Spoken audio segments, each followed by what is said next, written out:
Deaf trades were taught here during the 19th century. Have a look at these two pictures.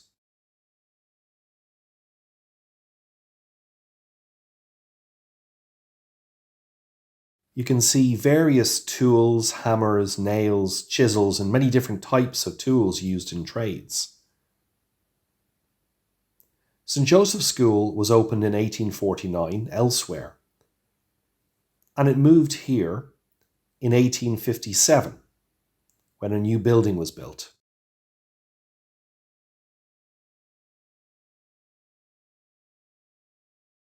So you can see the building there of St. Joseph's. Then a bit later on in the 1870s, discussions took place between two of the Christian brothers, and the decision was made to have deaf people learn different trades. For instance, tailoring, woodwork, cobbling and shoe repair, and so forth. And I'll explain these a bit later.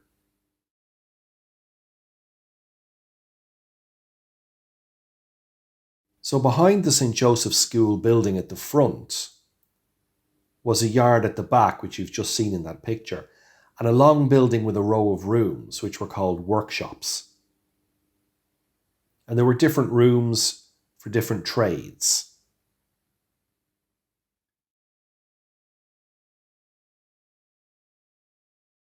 The backyard had a garden, besides which you can see a row of buildings with a workshop behind each door.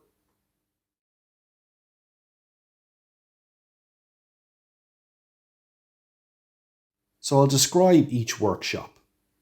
The first one at the far end on the left. Now, you might remember this as being used as toilets before, but prior to that, in around 1871 to 1872, it used to be a carpentry workshop.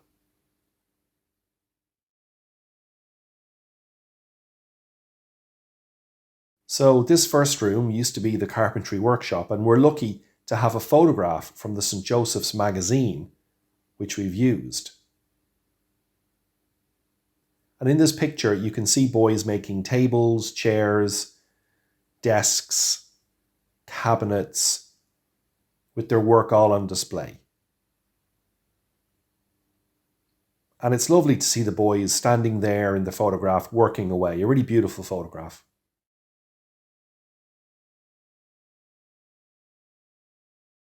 Next was the bakery. People used to bake and knead dough. This is the sign for baking. It was used by older deaf people and shown to me. We don't have any photographs of the bakery, but luckily we have this lovely drawing here by Thomas Mahon, and we can see the building of the bakery in the background. The second room was used to make bread. The boys would learn to bake and knead, as well as learning how to make cakes and so on. So you can see in the picture as well that they would bake batch bread. And the bread would be the bread that the boys ate themselves. They'd also learn to roll dough, bake their own bread, or maybe sell it. It's interesting to think of a bakery once being here. The third department was for harness making.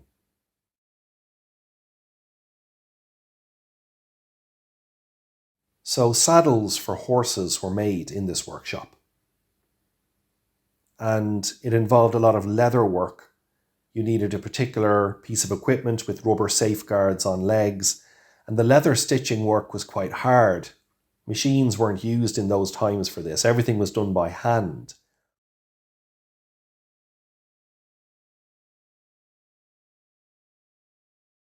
All hand stitch. It was very hard work indeed. But it was really beautiful to see all that leather horse tack, the harnesses and the straps and everything that was made. And all through the late 19th century, there were plenty of horses on the streets and roads in the days before cars. So interesting stuff. Next, we have the cobblers, who did boot making and repairs.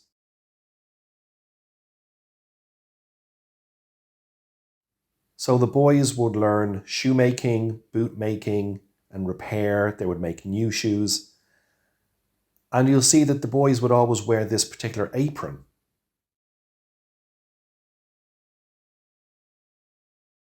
You see the patch of hard leather on the front there. So that was as protection. So when you're working with shoes, for instance, like this, you might be trimming the soles of the shoes backwards into yourself. So the boys learned so many different machines as well, these sewing machines that they cranked by hand, no electricity back then. They learned so many different interesting things about making footwear. And this wasn't for sale, these were the boys' own shoes. And after they left school, they could set up their own businesses or work on farms and so on. Can you see the two charts on the wall behind the boys?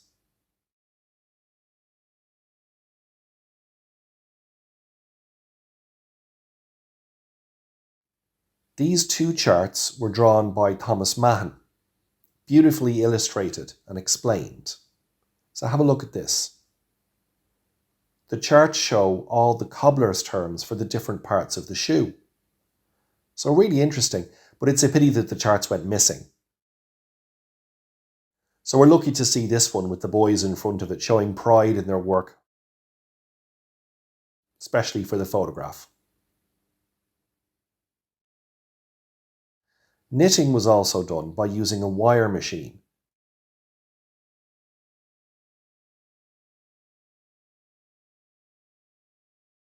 So these knitting machines were used back then for this work. So boys learned to make jumpers, collars, cuffs, and socks using these hand-cranked knitting machines. Sadly, the machines are now gone.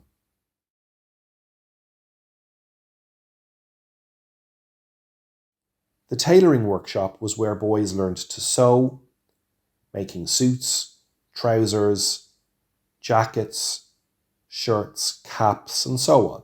Repairs and alterations were also taught there, like turning up the hems of trousers and shortening sleeves.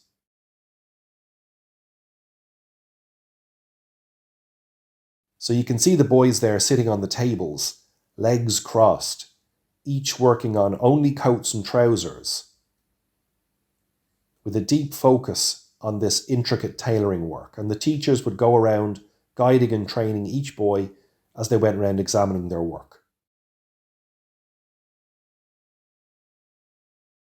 These two wooden pieces were used to make long johns.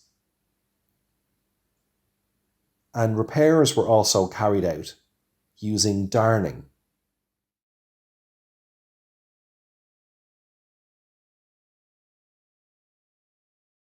As the summer holidays approached, the teachers would go outside and show the boys how to press and iron trousers and jackets.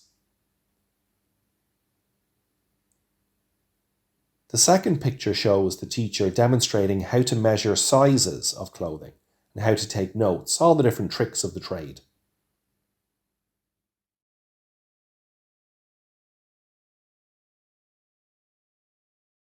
This notebook dates from 1902 and is preserved here in the DHC archives. It's a really lovely book, and there were notes found inside it with the clothing measurements of different Christian brothers and priests.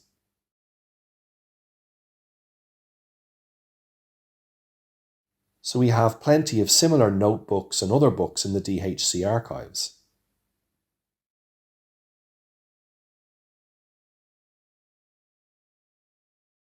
Thomas Mahan produced these lovely charts and illustrations of people working in their different trades, such as tailoring of suits and hammering away with their tools. Really lovely, and we keep these safely stored in the museum.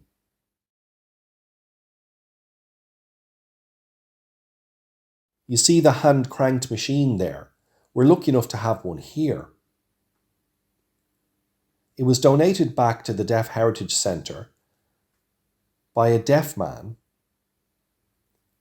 whose name was Kevin King from Galway.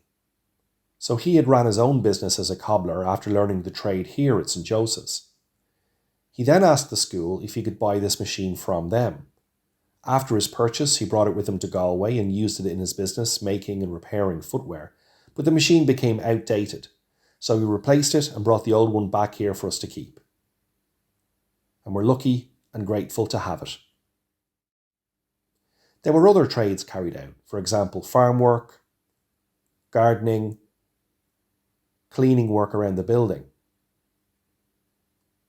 And boys would pick and choose which trade they wanted, depending on their own individual talents.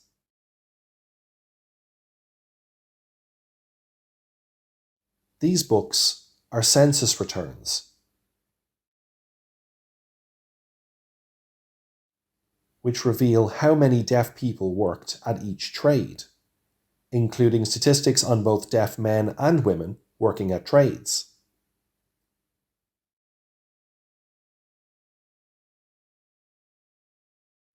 In this table, we see a lovely entry of a woman working as a spinner. And there's another entry mentioning a deaf watchmaker who made those lovely old-fashioned watches, amongst other things. There's so many trades to be found among deaf people in these returns, and so many illustrations alongside the facts in those tables.